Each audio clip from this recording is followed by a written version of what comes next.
It's the amazing Rico Brogna podcast with your host, Evan Roberts.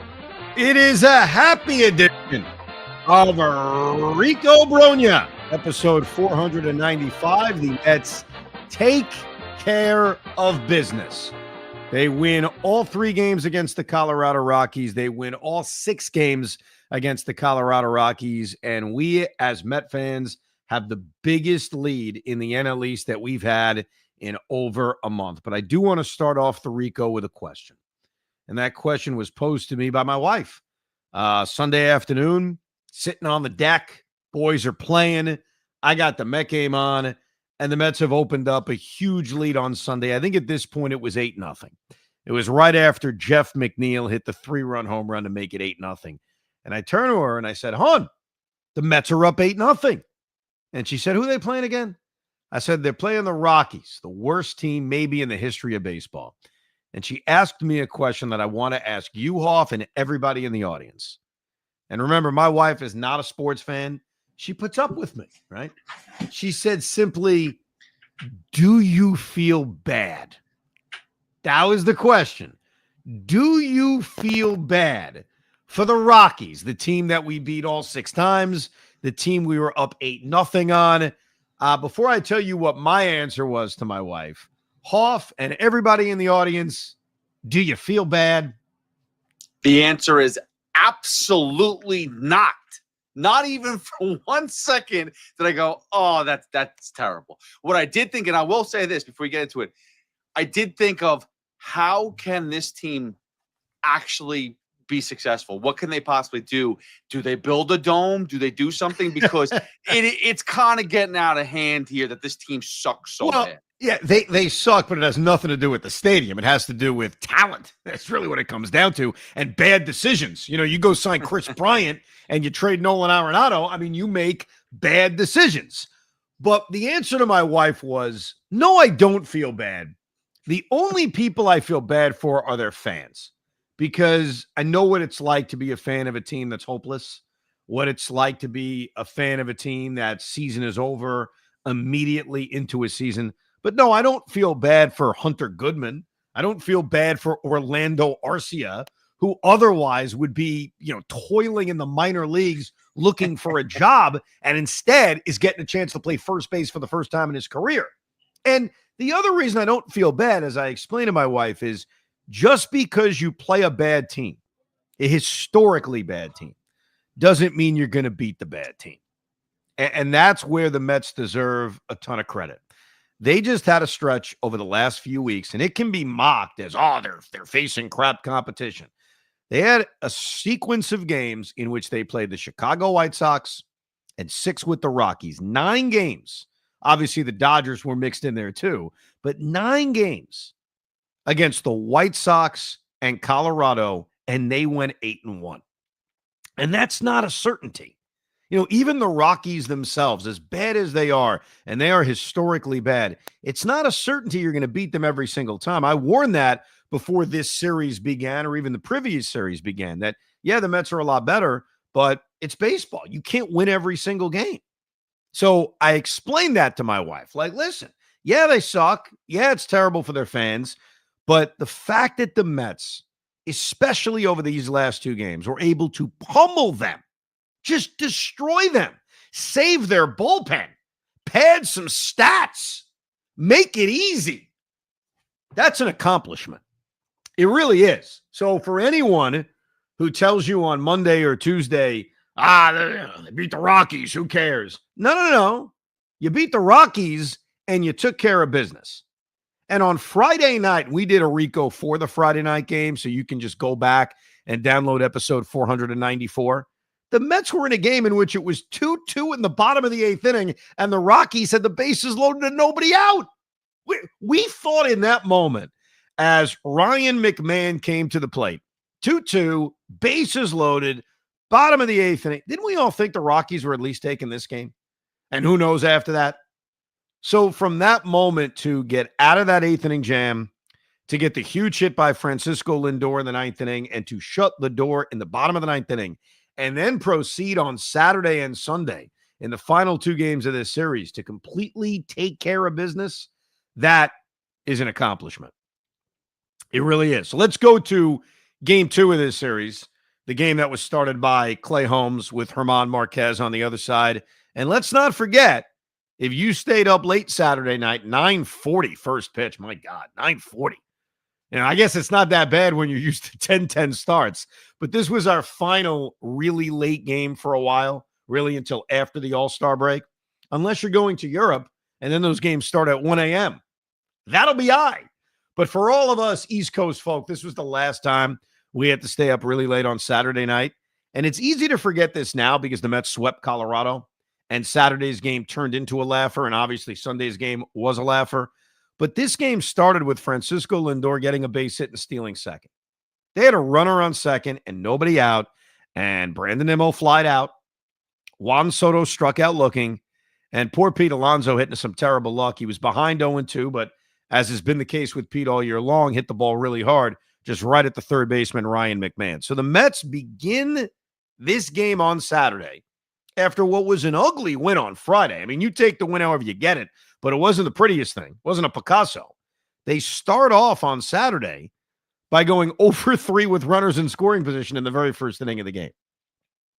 Let's not forget that as we enjoy taking care of business against Colorado. And then in the second inning, they get a 2-out error by Thairo Estrada when Brett Beatty hits a ground ball right at him, and Estrada can't make the play. And they can't take advantage of it because Jared Young pops up in foul territory. Then in the third inning, they repeat the first inning with Lindor getting a leadoff hit, stealing second base, basically fooling everybody with the bad toe, even Gary Cohen and Keith Hernandez, because when Lindor got to first, he's limping. He doesn't look great. Basically, Francisco used his first 2 plate appearances to completely rope-a-dope the Colorado Rockies, and he steals second base easily. And again, in a spot in which you have a runner on second and nobody out, with 2, 3, and 4 of the order coming up, Nimmo flies out, Soto grounds out, and Pete Alonso strikes out. So we are 3 innings into this game. The Mets are 0-6 with runners in scoring position. That's where we are. Now, they do get that bomb of a home run by Ronnie Mauricio right before the Lindor base hit, runner on second, nobody out. So it wasn't a leadoff hit. It was simply a no one on, no out hit after Mauricio hit that bomb of a home run. So 0-6 with runners in scoring position. It's a 1-1 game after Ryan McMahon goes oppo against Clay Holmes. And it feels like we're in the same slog we were in on Friday night, the same slog the Mets were in throughout the Dodger series. As we joked on a previous Rico Brogna, it was Dan who said it. The Mets play games against the Rockies like they play games against the Dodgers. Low-scoring, arduous battles. And luckily, that would change in the 5th inning of this game. But going into the 5th inning, outside of the Mauricio home run, which was very encouraging to see, I'm going to spend a few minutes on that in a second. It was the same old from this Met offense, failing to come through with runners in scoring position. But let me get to the Mauricio home run because I feel good about something. If you go back to Friday, when the Mets won the baseball game 4-2 with the 2 runs late from Francisco Lindor, in the top of the 8th inning of that game, while it was still tied, Ronnie Mauricio hit one that I thought was getting out to left center field.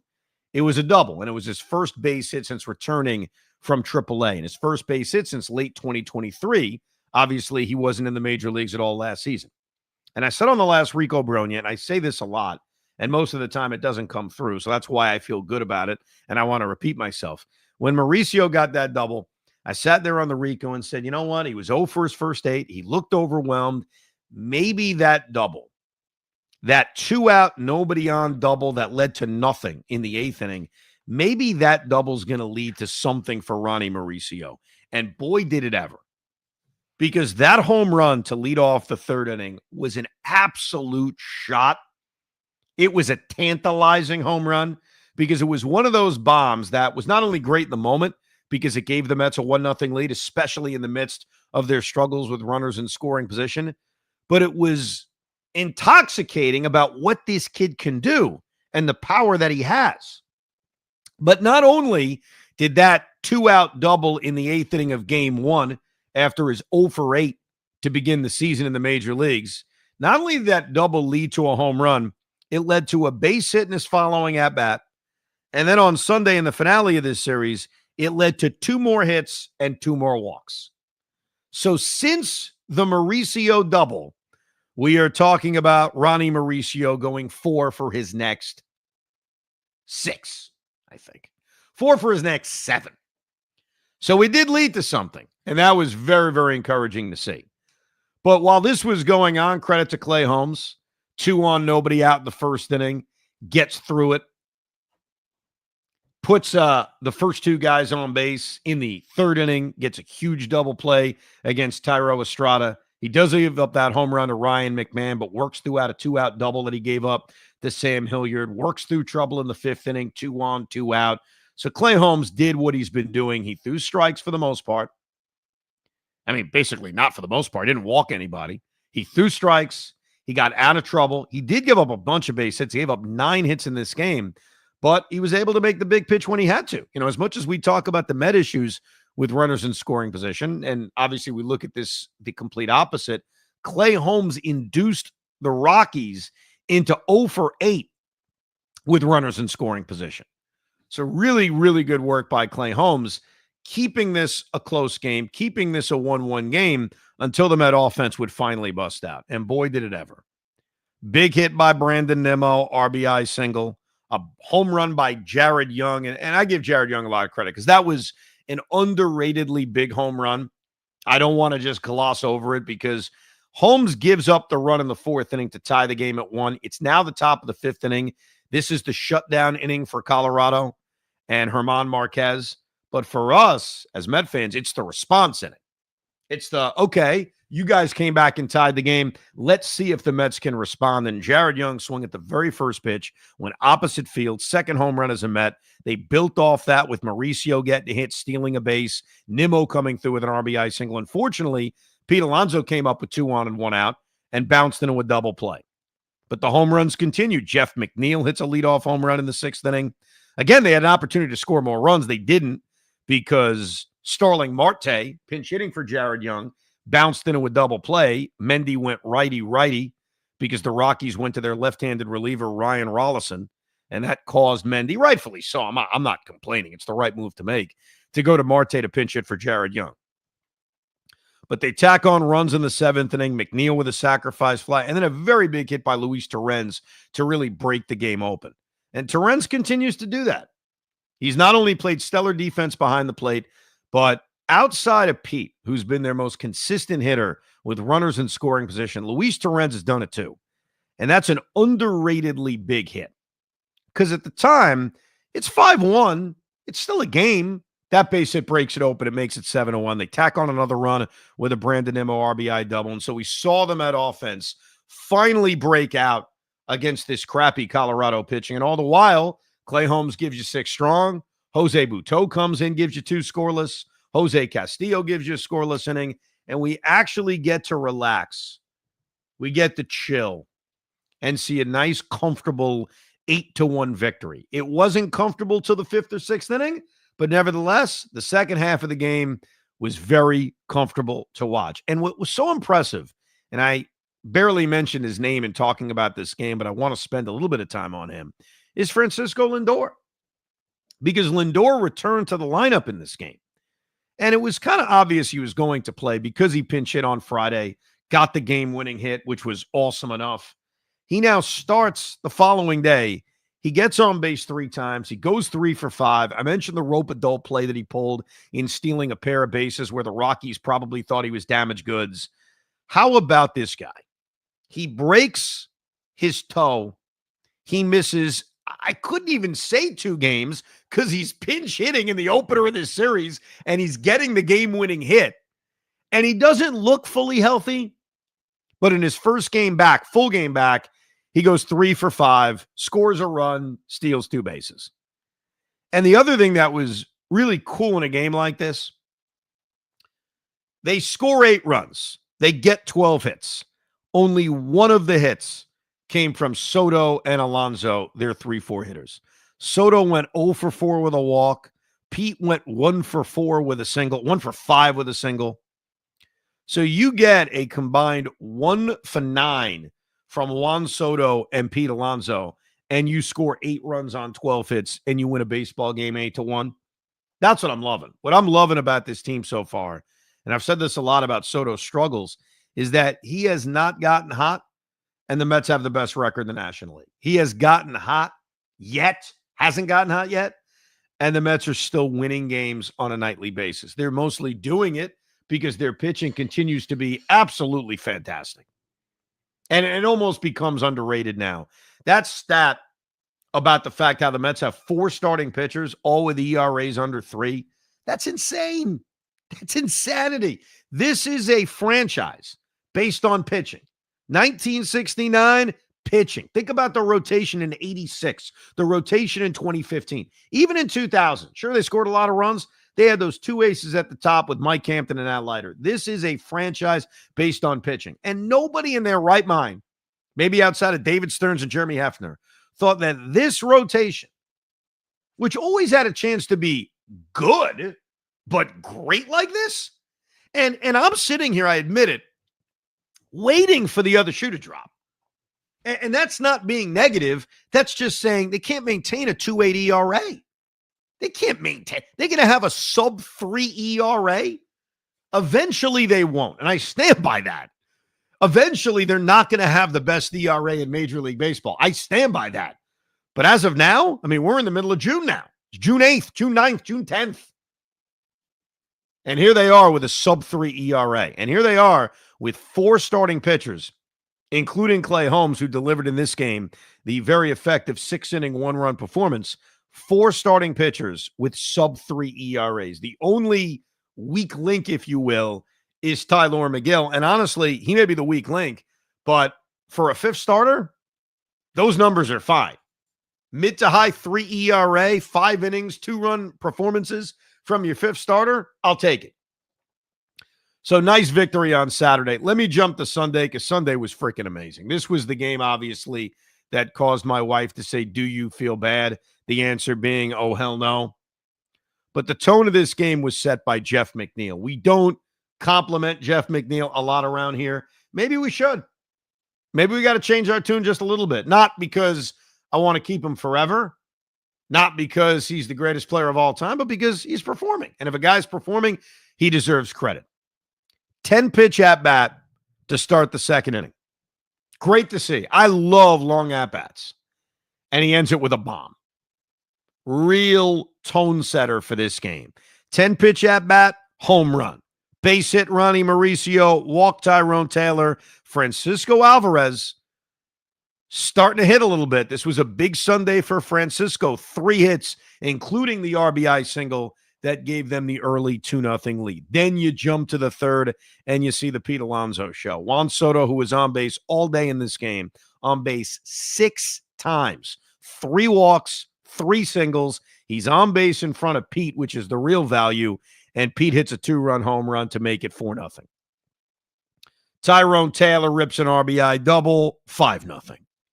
Jeff McNeil comes up in the 4th after the first 2 outs are recorded by Juan Mejia, and here's Juan Soto behind in the count, base hit left center field where he's ripping all his singles. Pete Alonso comes through with a base hit up the middle, and then Jeff McNeil hits his 2nd home run of the game. That's what prompted the "do you feel bad" line. And credit to the Met offense, because even after Tylor Megill started to look human in the 5th inning and gave 2 back, they scored 2 more in the 7th. Brett Beatty 2-run home run. 2 more in the 8th inning. Another Pete Alonso home run.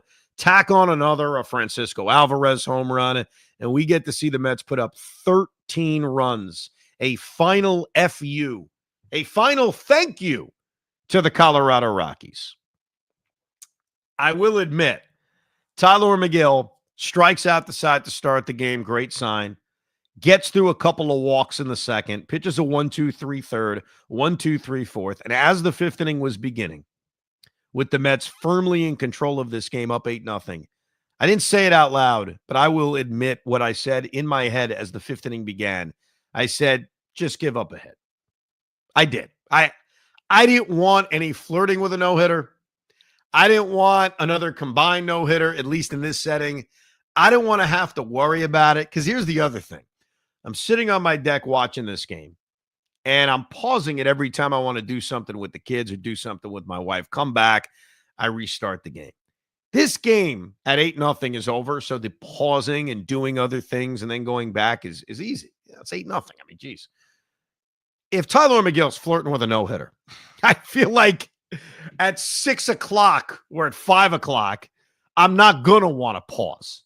I'm not going to want to say, oh, yeah, who cares? Let me go run around for a second. So I asked the baseball gods, selfishly, I admit, put me out of my misery. I don't want to flirt with a no-hitter. I don't want to see McGill flirt with a no-hitter. Just give up a base hit. Because God knows he's not going 9. It's not like he's a starter who's going to somehow be economical and Mendy's going to say, screw it, I need to give Tyler McGill a chance at a no-hitter. So you know it's going to be another one of those combined jobs. So give up a hit. And he did. And then they gave up another one and actually made the 5th inning a little bit dicey because they did have the bases loaded with 1 out and the game was 8-2.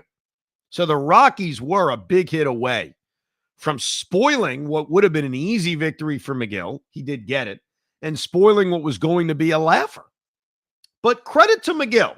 I got to give him a little bit of credit. Bases loaded, 1 out, 3-4 hitters coming up. Their best hitter, Hunter Goodman. It's 8-2. This easily could have become a game. He got Goodman to fly out. He got Estrada to pop up. And then it was over for Tyler McGill. And then Paul Blackburn did a really good job of just eating innings. He was not great. He had his own issues.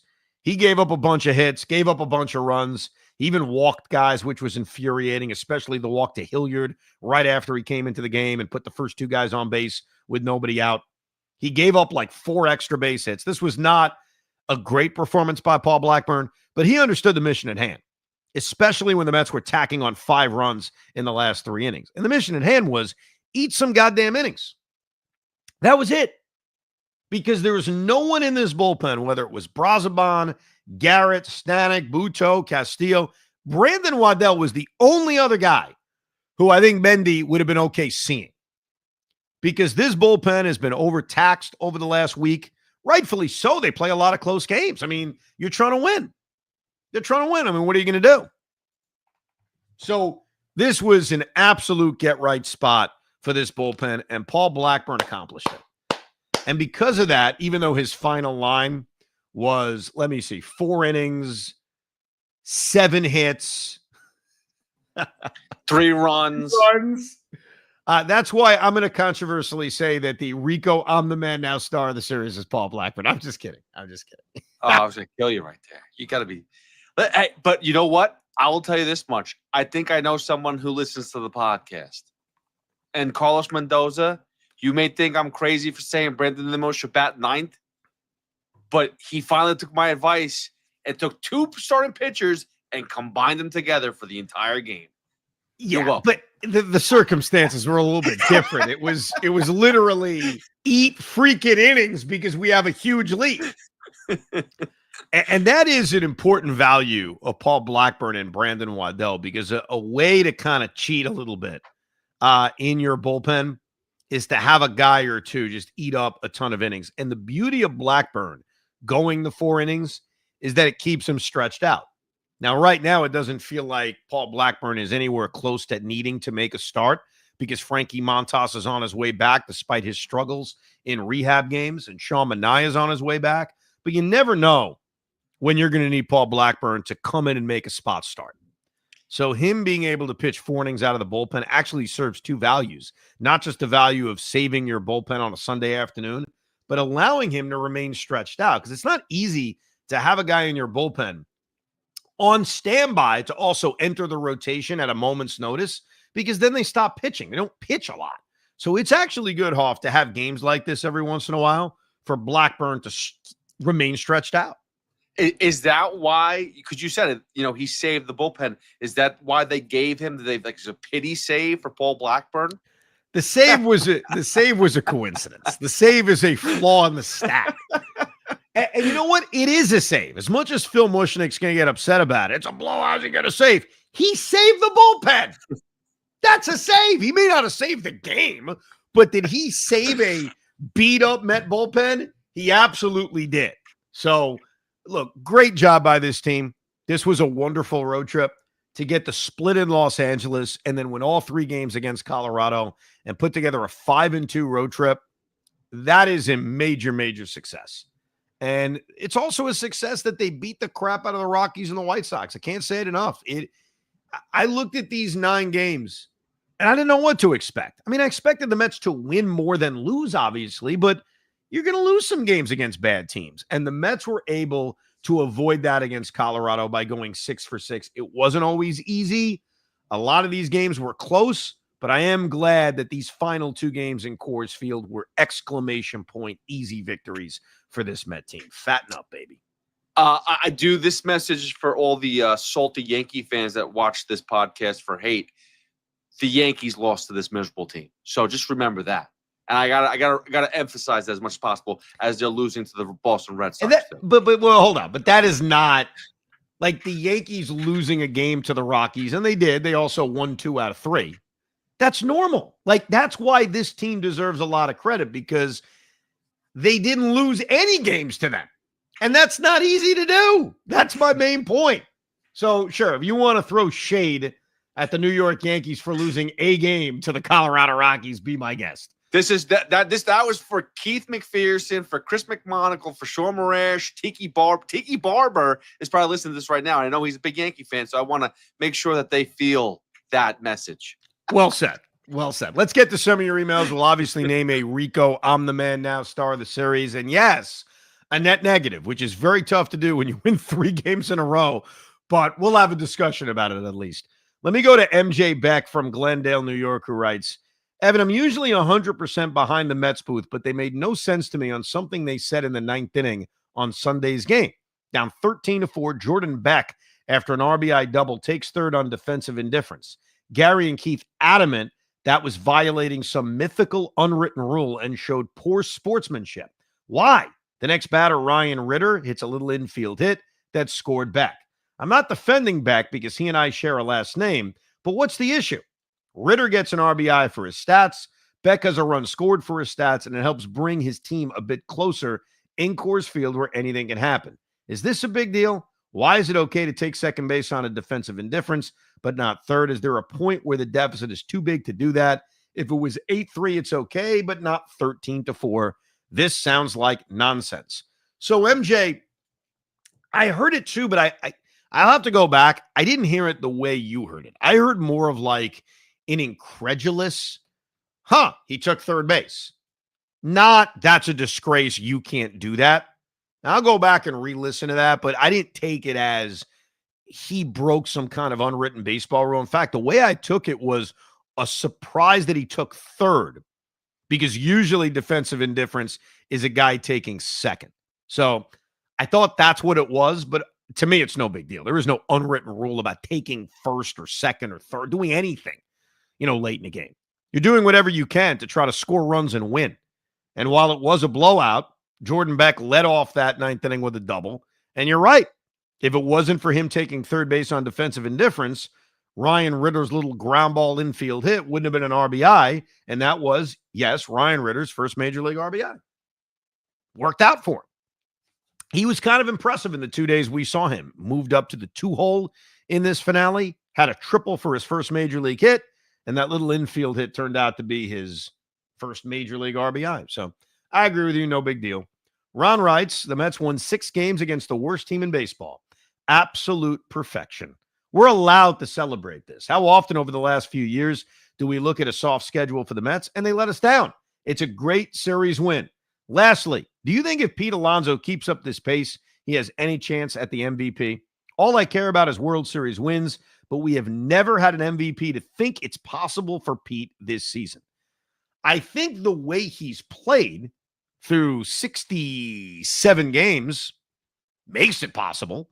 I mean, right now, and I'll pull up the stats and I'll tell you who I think is the MVP to start this season. He's up there. Mike, by the way, before I even look at the numbers, my guess is it's going to be Pete Crow Armstrong. Is that a crazy, off the top kind of guess on who has the numbers? Especially because you got to factor in the Cubs are in first place. The Mets also have Francisco Lindor having a great year.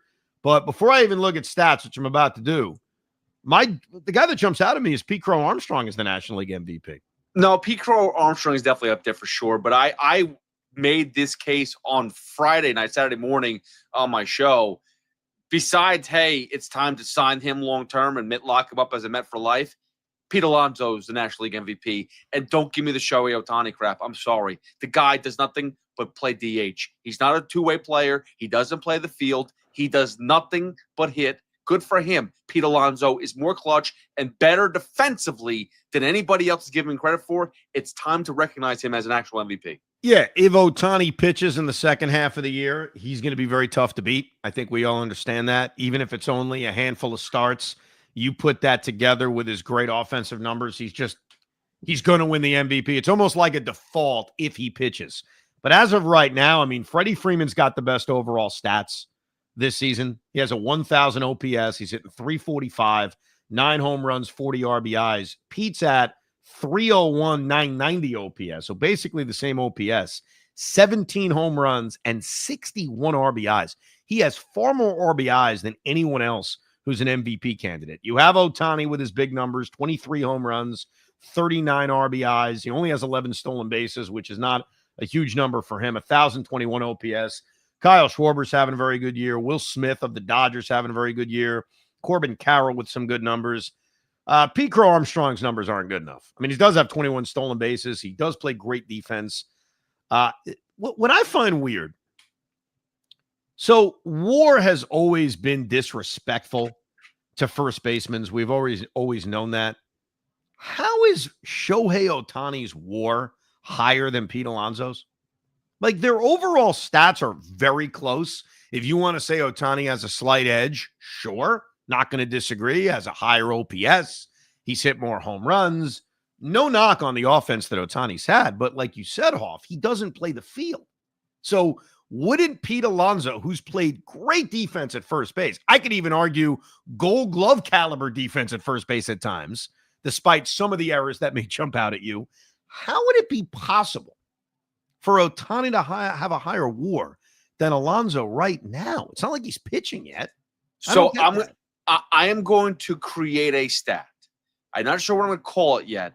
Maybe it's going to be called the Pete Alonso stat. But it's about first basemen and why they should be valued more and why people like him don't get as much credit because because maybe the error that he makes decreases his value. Maybe that he does give up a run on a bad throw, and that's like, oh, well, that's 2 runs against him. But they are not they forget the fact that he's involved with 70% of the plays on the field. How many throws get made to first base on the dime in a regular game? Shohei Ohtani does nothing defensively to win you ball games. He does nothing pitching wise to win you ball games right now. All he does is hit the ball. That's great. But you can't overvalue a hitter at times when there's 2 other parts to the game that he does nothing with. I don't think that the writers look at it this way anymore. But, back in the old days, Freddie Freeman would be killing him right now. The fact that you've got 2, really 3, if you include Will Smith, who's had a great year, that the vote would be split. And even in Chicago, I mentioned Pete Crow Armstrong, Kyle Tucker has put up MVP caliber numbers. But to answer your question, Pete Alonso's in that short discussion as of right now. The problem is there's still 95 games left. Let's see if Pete can keep this up. Let's see where the Mets are. Let's see where Freddie Freeman and Shohei Ohtani's numbers are. But I think if Ohtani ever pitches, he's just going to lock up the MVP. It's going to be one last question about Pete Alonso, as it's June 8th right now. June 9th tomorrow, depending on when you're listening to this podcast. Is Pete Alonso breaking the home run record before the All-Star game? How many does he need now? I think 10 to break it. At least 10. If it's not 10 to tie it, it's 10 to break it. Yeah, well, he did tie and pass David Wright for second on the all-time list on Sunday. He's on a rampage, man. He had some road trip. He had an unbelievable road trip. I mean, when you look at, I think he drove in 16 runs in the last 6 games of this road trip. Because the first game against LA, he was very quiet. He didn't do much. But if you combine the RBIs he had over the last 3 games against LA and what he did in this Colorado series, I think he's got 16 RBIs in his last 6 games, which is just obscene, and hitting a lot of home runs. So I'd put nothing past him right now, which leads to an email from Will, and I think Will represents a lot of Met fans right now about this. Will writes, guys, we cannot let Pete Alonso leave the New York Mets. He is ours. Everyone else needs to get their own polar bear. Steve is going to have to pay him, but he needs to. It's a tricky spot, man, because Pete Alonso is putting together a career season, which I never thought he'd be able to do because 2019 was such an amazing year to ever eclipse stats like that. And it's going to be a different kind of year, obviously. I don't think he's going to hit as many home runs, but in terms of RBIs, in terms of OPS, in terms of batting average, he's having an unbelievable season. And as much as David Stearns is a pragmatic guy, and he looks at the big picture, and he's not afraid to make the decision, Steve Cohen may have to step in and say, we can't let this guy go, especially as the all-time home run king in Met history, coming off arguably an MVP season. There is going to be so much fan pressure. Assuming this season continues, obviously we got a long way to go. And the other thing to keep in mind, and don't take this as negative. This isn't negative. This is just reminding you how things can change in baseball. Pete Alonso's year last year was not a good year. We all know it. The numbers were okay, but they were very hollow numbers. He did not have a clutch year. This year's been the complete opposite, right? So he had this very blah season a year ago. He starts off the postseason in his first 3 games looking completely overmatched. He drops a pop-up in foul territory in game 3. He then proceeded to completely change the narrative about his season because of the way it ended, right? The game-tying, game-winning home run against Milwaukee, the success against the Phillies, even hit the Dodgers series. And so you almost forgot the regular season because of how good the playoffs are. That's baseball. So he's having a great year. What will we be saying if he goes 0 for 17 in an NLDS we get swept in? You know what I mean? And that's, again, not being negative. I'm not projecting that to happen, but narratives change because the narrative on Alonso changed the other way last year. So you never know. But I do agree with Will. Every time Pete does something, it becomes more and more difficult to ever imagine him on another team. And it would become painful, like it is watching Jacob deGrom have a Cy Young year right now, watching a great player from your team succeed elsewhere. So hopefully it doesn't happen. That's so frustrating to see what deGrom's doing. And I said that at the beginning of the season. And you sent me the numbers, and it's amazing how stacked there are Cy Young award candidates in the AL. But Jacob deGrom is up there. He's phenomenal. But one thing about Alonso that I do want to hit, I think I mentioned it before, but this is Scott Boras. He finds a way to get his boys paid. Pete Alonso didn't get paid the way he wanted to. But you're telling me right now he is not going to cash it in. If he finishes the season close to this, he bats over 280. If he drives in 130 RBIs, puts up close to 50 home runs, you're telling me Pete Alonso is going to have a struggle again? I don't know, maybe 2-year deal. He may. The marketplace for first basemen are just weird, man. Like, I wish I could sit here and tell you what it would look like. And I know it's easy to say, come on, Evan, you're nuts. Hoff's right. This guy has an MVP year. He's going to get 7 years. He's going to get $250 million. He's going to get the Vlad contract. I don't know about that. Like, he's still on the wrong side of 30. And you know the way owners and GMs think. So I don't know. I'd love to sit here and guess what that new contract's going to look like. Like, is he going to get a long-term deal? I don't know. He's on the wrong. I hate the wrong side of 30. He's been on the wrong side of 30 for 6 months. But I know. I'm not telling you how I feel. I'm trying to project what the market's going to be. And you shouldn't even be mad at me. You should be hoping I'm right. Because if I'm right that there's no huge market for Pete, he's a Met. It's exactly what happened this past year. Like, if it doesn't explode into some absurdity, then the odds of him remaining here are higher. I do want to read this email. This is a great one. This is from Brian.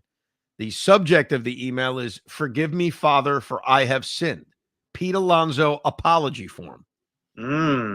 Guys, thanks for all you do. I consider myself a knowledgeable Mets fan. I've been a diehard for the last 35 years, watching just about every pitch since the inception of DVR.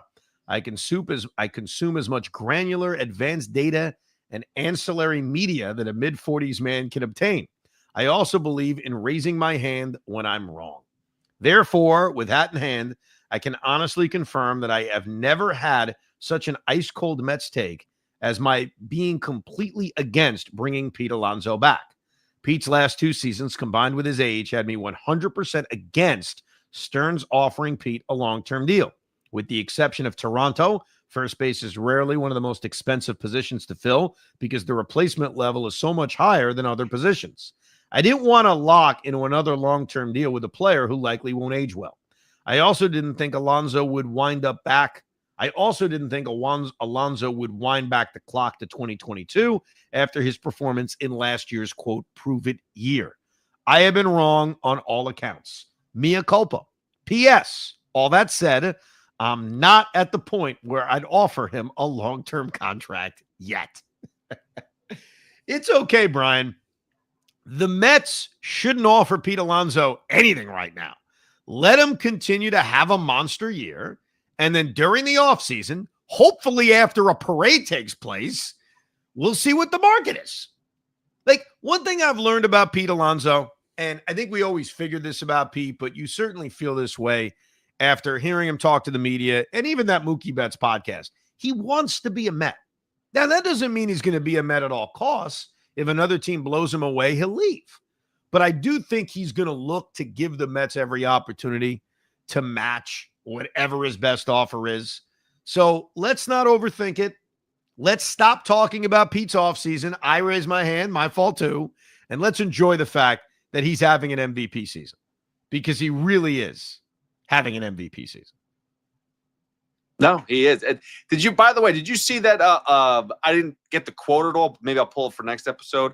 But David Wright had a congratulations to Pete Alonso. I did. It was very nice. That was very nice of him. Do you think Straw's got something ready for him too? Oh, yeah. I think they've already recorded it. I think David Wright recorded that like 2 months ago. And they put that thing in the bank. David Wish writes, here's to hoping Mendy keeps the starting rotation as is. Seeing Montas getting pounded in AAA weekly, hoping the finances don't determine the starters going forward. I'm going to disagree with you about this, David. Assuming the Mets like what they see from Frankie Montas, like they're not seeing anything in these rehab starts that are alarming, because we're not watching these games. We're seeing the final lines, and yes, they're not good. Assuming they like what they're seeing, I would put him in the rotation. And I don't think you're losing anybody out of the rotation. We've explained this. As of right now, make him a 6th starter. They're not using 6 starters unless they play a lot of games in a row. And currently the 6th guy would be Paul Blackburn. So number one, you could insert him as a 6th starter.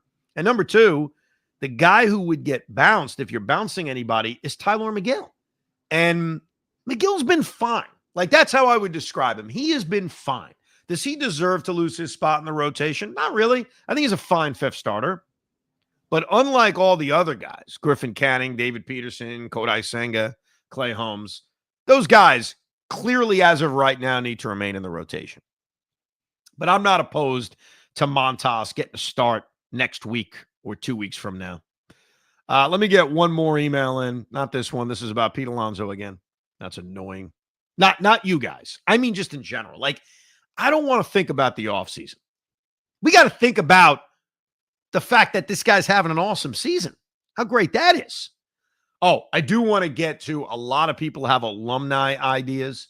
On our last Rico Brogna, the previous episode, not only did we talk about beating the Colorado Rockies, but we talked about the Alumni Classic the Mets are having, in which it's basically Old Timers Day. It's the Citi Field Mets versus the Shea Stadium Mets. And I said, all right, it's okay. It's got some flaws in it. But for the future, what other Alumni Classic ideas do you have? We're going to get to that in a few minutes. But let's get to the Rico I'm the Man Now star of the series. This is a tough one. We've handed out this award all season long, and sometimes it's very obvious. Like last week, Pete Alonso in the series against the LA Dodgers was an obvious choice. He was 7 for 16, hit 3 home runs, drove in 9 runs. It was an easy Pete Alonso choice. Because the Mets went out and scored 21 runs in the final 2 games of this series, and they also got really good starting pitching from Kodai Senga, from Clay Holmes, decent starting pitching from Tyler McGill. There is like a menu of options. So let me go through the numbers from these guys, and then I'll tell you who, in my mind, is the Rico I'm the man now star of the series. It may be a little controversial. I'm just going to point that out. So you've got Jeff McNeil, who, while it may have started slowly and may have started with tons of emails saying, why is he batting fifth? McNeil ends up hitting 3 home runs in this series. He goes 5 for 12. He drives in 5 runs. Pete Alonso. I mean, obviously, Pete hit the 2 home runs in the finale of this series, driving in 4. He drove in 2 in the opener. So Pete went a combined 5 for 14 with 2 home runs and 6 RBIs. Then you've got Juan Soto. Granted, Juan Soto did not have an extra base hit in this series. Juan Soto was on base. Are you ready for this? 11 times in 16 plate appearances. 11 for 16. He was 6 for 11 and had 5 walks. In the finale of this series, he went 3 for 3 with 3 walks, was on base 6 times. Game 2 was kind of a bad one for him, 0 for 4 with a walk. And in game 1, he was 3 for 4 with a walk. So RBIs weren't there. Home runs weren't there. There were no extra base hits. But he was on base 11 times in 16 plate appearances. Then you've got Francisco Lindor, who didn't even start the opener of this series, but had the 2-run pinch hit game-winning double. He went 3 for 5 in game 2, and then kind of looked a little off in the finale, went 0 for 4, and wasn't exactly getting back on balls well either. So he went a combined 4 for 10 in this series. Then you've got the 2 starters, Tyler McGill, 3 starters really, but not McGill. So it's Clay Holmes and it's Kodai Senga. Now, I have a strong opinion who I think is the Rico I'm the man now star of the series. But those are all the candidates, unless I'm missing anybody. You are. I am. Go ahead. Who am I missing? You're totally missing one guy, and you nailed it because he kind of set the tone in game 2 of the series. But I would say Ronnie Mauricio, after going 0 for 8 to start his this season, his return, he went 5 for 11, 1 home run, 1 double, 2 stolen bases, 2 walks. I only struck out 2 times. I think he had a fantastic series, and he's got to be up there too, personally speaking. 100%. He should be on the menu as well. It's a good call. Ronnie Mauricio, especially with the way it ended for him, like you mentioned, absolute candidate. I apologize for not including him. With that said, who's the Rico I'm the man now star of the series? Pete Alonso. Disagree. I love Pete. I don't think it's Pete Alonso. Then there's only one other guy. It's Jeff McNeil then. Disagree. Not Jeff McNeil. If you say Tyler McGill or Paul Blackburn, I'm going to kill you. Who is it? I'm being dead serious here because, look, we've been handing out this award all season long, and sometimes it is the stats. It's like, this guy had a great series. It's the numbers. And sometimes it's the moments. The Rico I'm the man now star of the series is clearly Francisco Lindor. It is. Let's go back to the opener of this series. The Mets are locked in this ugly, low-scoring malaise, a game in which Lindor isn't even in the lineup. They somehow escape a bases-loaded, nobody-out spot in the 8th inning. It's now the 9th inning. I want to walk you through where we are. It's the top of the 9th inning. The game is tied. The Mets have already used Brazoban and Stanek out of their bullpen. Reed Garrett is not available. Edwin Diaz is warming up in the bullpen. If the Mets don't score and the game remains tied, there's a really good chance that Edwin Diaz is coming into this game in a tie game in the 9th inning, which means even if he gets through it, now you go to the 10th and Diaz isn't available. So that's how important that 9th inning was. Marte strikes out. Soto singles, huge base hit, which is why Soto's a legit candidate for the Rico I'm the man now star of the series. Pete draws this awesome walk. There's 2 on, there's 1 out. McNeil flies out the center, sacrifice fly. You are looking at 1st and 3rd, 2 outs, tie game. The batter is Tyrone Taylor. Oh, wait. He's called back for Francisco Lindor. Understand the circumstances of this at-bat. Forget about what he's gone through and how injured he was. If they don't score here, I think there's a really good chance they lose this game. Very high chance. It's definitely greater than 50-50, as bad as the Rockies are. Because, Diaz is going to come in and he's going to get 3 guys out, But now you've got the bottom of the order coming up in the 10th inning. And who are you using to close the game out in the bottom of the 10th inning? Who are you using? It is not going to be Reed Garrett. So you're looking at Paul Blackburn, Jose Butto, Brandon Waddell, or Jose Castillo. That at-bat by Francisco Lindor in the 9th inning with 2-1 and 2 out was far and away the most important at-bat this entire series. It changed that game. And he comes through with an 2-run double ripped into the right field corner. So if that at-bat wasn't enough, because it was the most important at-bat of this series, he starts game 2 and gets on base 3 times and steals 2 bases. Now, granted, his base hits were unfortunately, and it's not his fault, not a part of the rallies where they scored a lot of runs, so I admit that. But they won the game 8-1. You know? How many big hits really were there? Luis Torrenz's 2-run hit, as I mentioned. The home run by Jared Young. So he backs it up by getting 3 base hits. And then, the finale of this series, he took an 0-4. He went 0-5, which brings down his series numbers. But I'm telling you, man, I'll fight anybody to the death on this one. In terms of importance, it's Francisco Lindor. I think he is the Rico, I'm the man now star of the series. Did I convince you, Hoff, or do you want to fight? I mean, I always want to fight, but I'm not. You've convinced me enough. I mean, here's the thing: is you're right. Those moments were huge. It's tough when you have a series that games 2 and 3 were so blown open by everybody. So the biggest moment is clearly game 1 where he came up with the game-winning hit. I mean, that just continued the Mets to just pummel them. Yeah, I don't want to pick on Pete because he's had such a great year, but the last 2-run home run, the game's over. Like, it's pile-on numbers, and those are great. They all count. I know, but in terms of the Rico, I'm the man now star of the series, they don't count. I mean, they count, but they don't count. For anyone who thinks I'm biased towards Pete, I get it. Statistically, it's Pete Alonso. You could argue Jeff McNeil. I think it's Francisco Lindor, which would make him a 4-time winner. So Pete Alonso's got a little battle going on right now because Francisco Lindor is a 4-time Rico, I'm the man now star of the series winner, which means Pete's won it 5 times. Lindor's won it 4 times. Brett Beatty, believe it or not, has won it twice. And everybody else is single winners. I don't want to spend too much time on the net negative because how could there be a net negative when you sweep a series? But I truly believe that when you have awards like this, you've got to hand it out under all circumstances. So I think that, and it's funny, I had the net negative. I wrote it down early in game 3. I said, all right, I feel good. We're going to sweep the Colorado Rockies, but I have to pick a net negative. And the guy who I had picked for the net negative, it was easy. It was a slam dunk. Proceeded to hit a 2-run home run late in the finale to at least, hey, I hit a home run. How can I be the net negative? And the guy I'm talking about is Brett Beatty. Brett Beatty did not have a good weekend. The 2-run home run is hopefully a sign of things to come. Like I said that about Ronnie Mauricio's double in game 1. Hopefully this gets Beatty going, but he's obviously cooled off greatly. He also had the error in this series. So you have the defensive miscue.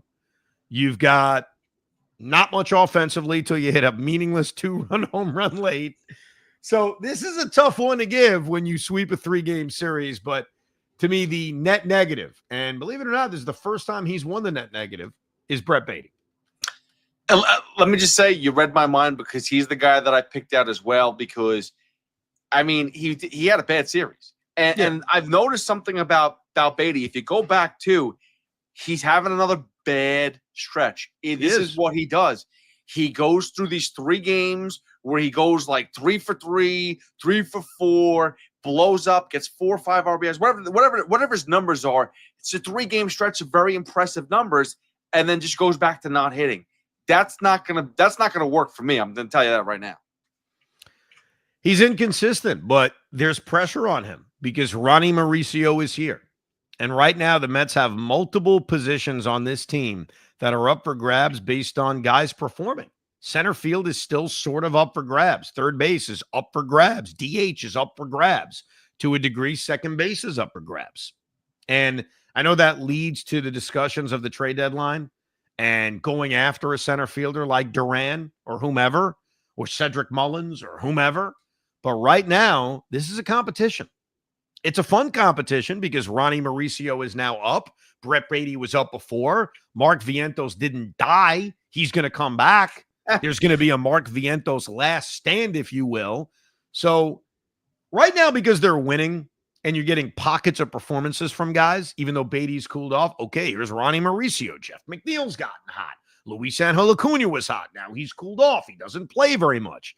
It definitely varies. I want to follow up on Lindor with this email I got from Tommy Rose, who writes, Francisco Lindor may well be on his way to having number 12 forever in left field. The guy's doing very little to convince us he's not a damn folk hero. There's so much more to get done and so many more years on this contract, but I tell you, there's a chance that Francisco Lindor could go down as the best trade in the history of the franchise. Current leader, Gary Carter. Number 2, Yoenis Cespedes. How about Keith Hernandez? I mean, that's a trade too. It really can go down as one of the greatest trades in Met history. You're absolutely right about it. Winning a world championship would be what gets it on that Keith Hernandez level.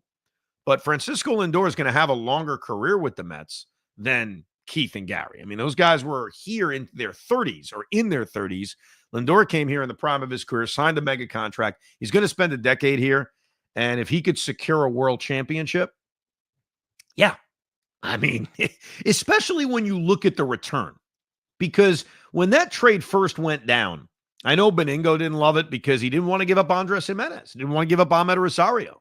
Ahmed Rosario is a journeyman. He's bounced around the league. Andres Jimenez turned into a bad contract. So the return of what they gave up clearly is not going to turn into Jeff Kent or anything like that. So, yeah, I think it will go down as one of the greatest trades of all time. Let's see how great. Let me get to this alumni game. We talked a little bit about this on episode 494. If you haven't downloaded it, you can. We talked about the Met victory over Colorado in Game 1. So if you want a breakdown of Game 1, the excitement of that game, Lindor's game-winning hit, I recommend you download it. But we also talked about the alumni game, which is Old-Timers Day. They just changed it. It's going to be Shea Stadium era versus Citi Field era. They're going to do that in September against the Texas Rangers on a Saturday afternoon. And I mentioned, do we have ideas on future gimmicks for the alumni game? We've got a few. Let's hear from Ronnie M. Ronnie M. writes, I have an idea for the Mets alumni game. You started this year with the I'm the man now and the net negative for each series. I'd like to implement that into the Mets alumni game, where we bring back Mets players who didn't have good tenures with the Mets. I think fans would get a kick out of it and not make these people feel too bad. But can you imagine a team of Jason Bay, Jed Lowry, Roberto Alomar, Bobby Bonilla, Luis Castillo, Daniel Vogelbach, Frank Francisco, Armando Benitez, and Jason Vargas, maybe managed by Mickey Callaway or Art Howe? Do you like that one? Is that you like that idea for a potential alumni classic? We get all the Met busts versus Met all-time greats. I mean, I don't know if Steve Cohen would buy into that because he's really trying to get rid of that stink from all the previous years. But I mean, if you can embrace the humor, sure. If you can have fun with it, like the Bobby Bonilla thing, I think Steve Cohen tried to make fun of it and have some fun with it. If you could do that, then yeah, you know what? Laugh at yourself. It's okay. I do think that would be knocked out of the park. And if you want to knock one out of the park, raise the apple with Takara Chuhai, a sparkling cocktail that blends real shochu spirits with the delicious flavors of fruits locally grown in Japan. It's available at Citi Field in Fuji Apple, of course, white lemon or white peach and lemon. So as the Mets return home to take on the Washington Nationals, you know what you need to check out. Takara Chuhai. This cocktail is awesome. And hopefully it'll be celebratory because the Mets will be beating up the Washington Nationals. That's the hope. Another idea on the alumni game comes from Daniel. Daniel writes, guys, I was thinking about your thought on changing the theme every year they have an alumni game, and I thought this would be pretty cool. What if they had an all-star weekend theme and brought back every Met who's ever made an all-star game or who has been an all-star for our team, i.e. Lindor types of players? Obviously, Lindor has not been an all-star yet for the Mets. This year, though, that will change. In this scenario, they could do a home run derby with some of the greater power hitters that used to be players like Piazza, Beltran, Delgado, and even a wild card of Lucas Duda or Ike Davis. For the game, they could do a traditional alumni game or pretend it's like the celebrity softball game, move in the home run fence and play with a softball. This would make things easier for the older guys to compete. It would be cool to see them make their own all-star weekend in one day before a game as their next theme. I want to warn you about the home run derby.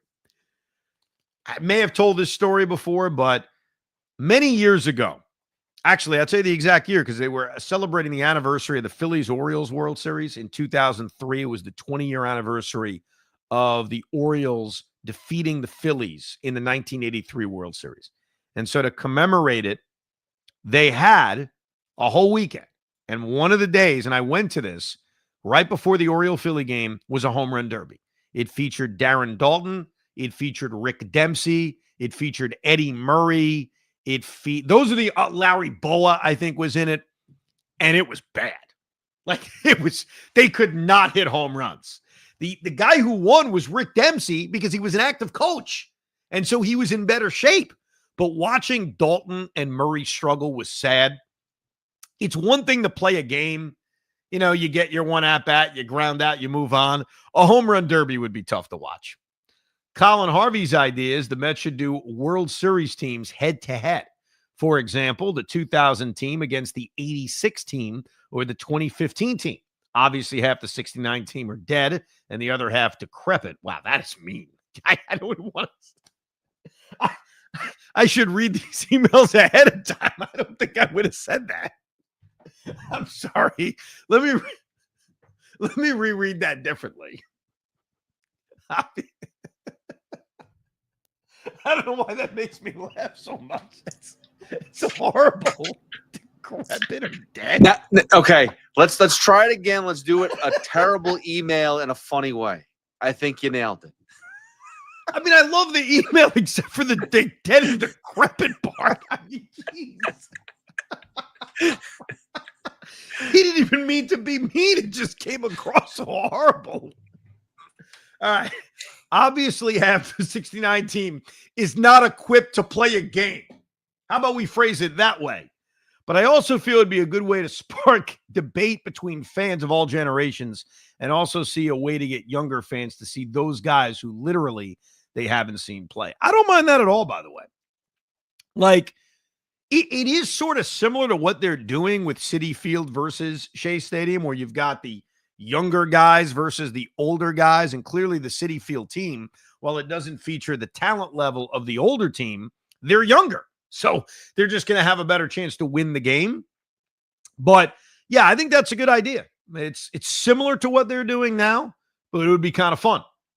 And finally, Michael Kuhn writes, Evan, you said on your last podcast that you want ideas for future Old Timers Days, now known as the Alumni Classic. Here's what I have in mind. He's got a lot of ideas. Number one, a draft. Have two managers draft the players they want on their teams. Number two, homegrown versus acquired. Have the Mets that started their career with the Mets versus players that the Mets acquired. Okay. Number three, righties versus lefties. I don't know if you have enough by team of all righties versus a team of all lefties, and switch hitters can choose who they want to be on.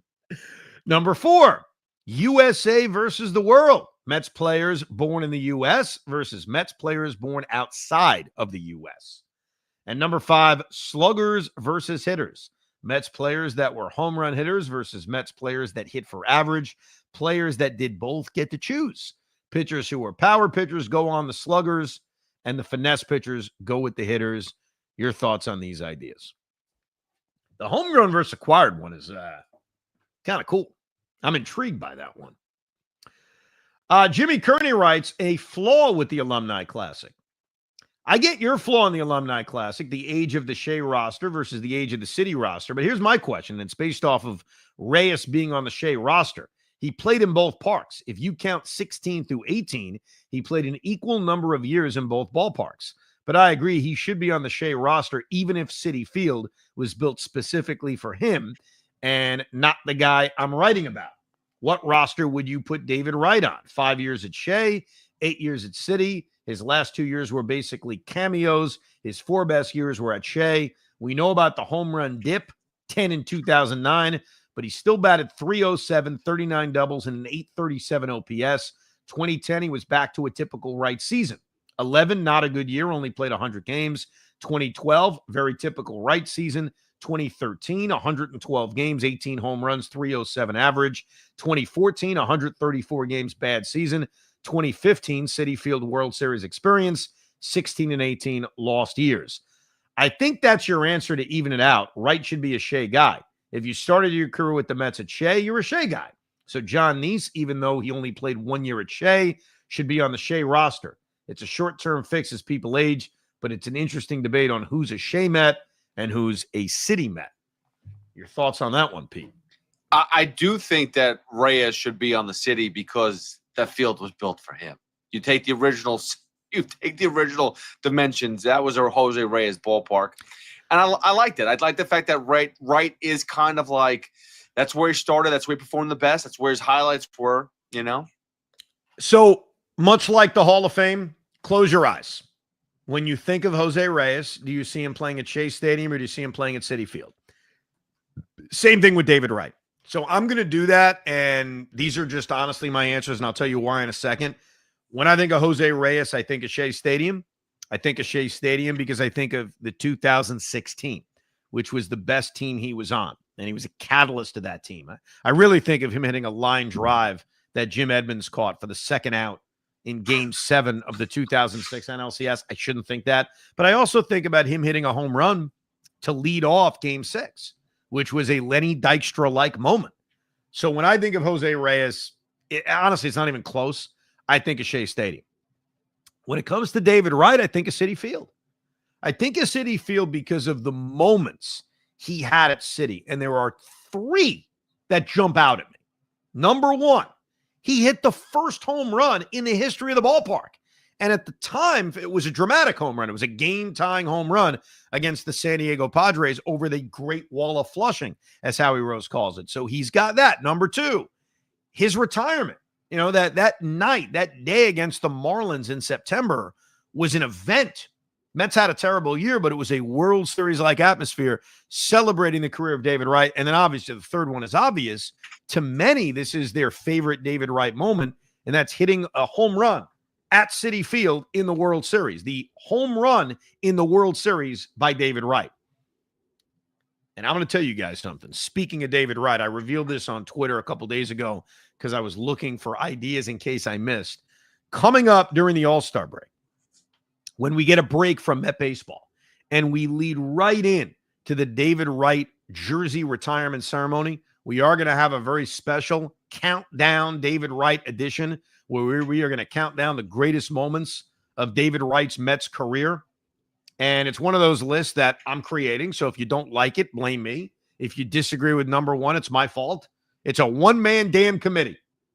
Unless, Hoff, you want votes on this? Should we make it an official committee? Like I have a vote, you have a vote, and then I'll ask like my dad to break the ties. You want to do that? I like to have a vote. Yeah, I think that's a good idea. I want you to have a vote too, so I don't take crap for when people don't like where things are ranked.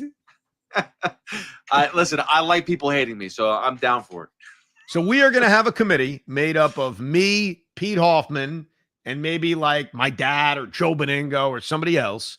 And we are going to count down the best moments of David Wright's Met career. And we're going to do that coming up in the All-Star break in about a month. But when I close my eyes, I think of David Wright playing at Citi Field. As crazy as that may sound, even though, yes, his career began at Shea Stadium, the 06 team, all that.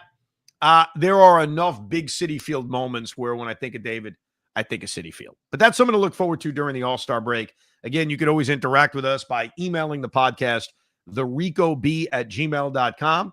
We're also very excited to announce that we will be doing a live Rico Brogna from Fanatics Fest. So if you are heading out to Fanatics Fest, it's an event that's taking place June 20th to the 22nd. We're going to be doing our pod on Saturday. So that's Saturday the 21st at 12 noon. And that is in the middle of Mets-Phillies. So we got a lot of Met baseball to talk about. The Mets are playing the Phillies on Friday night in Philadelphia. Saturday night in Philadelphia, and then Sunday night in Philadelphia. And we're going to do a Rico on Saturday afternoon at 12 noon. So if you're heading to Fanatics Fest, come say hi. If you're not heading to Fanatics Fest, maybe you should come. Live edition of the Rico Brogna. So that's coming up Saturday, June 21st. And when we sweep the Phillies, I will crack this open in celebration of the division being over. Well, I may crack open my Mio sparkling sake as well, but I'm not cracking it open because we won the division. I'm cracking it open because we kicked the Phillies' asses. We'll crack that open in September, hopefully, in winning the National League East. Oh, real quick, we got the Nationals coming up. Here's the pitching matchups for these next 3 games. We will witness Griffin Canning against Mackenzie Gore. Not going to be easy on Tuesday night. Jake Irvin against David Peterson. And then Kodai Senga versus Mike Soroka in the finale on Thursday afternoon. And then 3 games against the hot Tampa Bay Rays. I figure it'll be Clay Holmes Friday, Tyler McGill on Saturday. And then it's an option. They can come back with Canning on regular rest, or they could insert Frankie Montas or Paul Blackburn. But then they have an off day. So because of that, I kind of assume that they're going to keep the rotation and they're going to keep Griffin Canning to pitch Sunday. And here's the other reason why I want Griffin Canning pitching on Sunday. The Mets, after this homestand, this 6-game homestand, have 3 in Atlanta and 3 in Philly. We just talked about those Philly games. They would have Peterson, Senga, and Holmes set up in Atlanta. And granted, I know the Braves are burying themselves. They had a very difficult weekend against San Francisco. I want to bury him even more. On this homestand, my goal is 4 out of 6. Very simple. Take 2 out of 3 against Washington, 2 out of 3 against Tampa, and that would be a fine success. Thank you very much for listening and downloading another edition, episode 495 of Rico Brogna. We hope you enjoyed this episode of the Rico Brogna podcast. It's amazing, isn't it? Make sure you download it now to keep it on you at all times.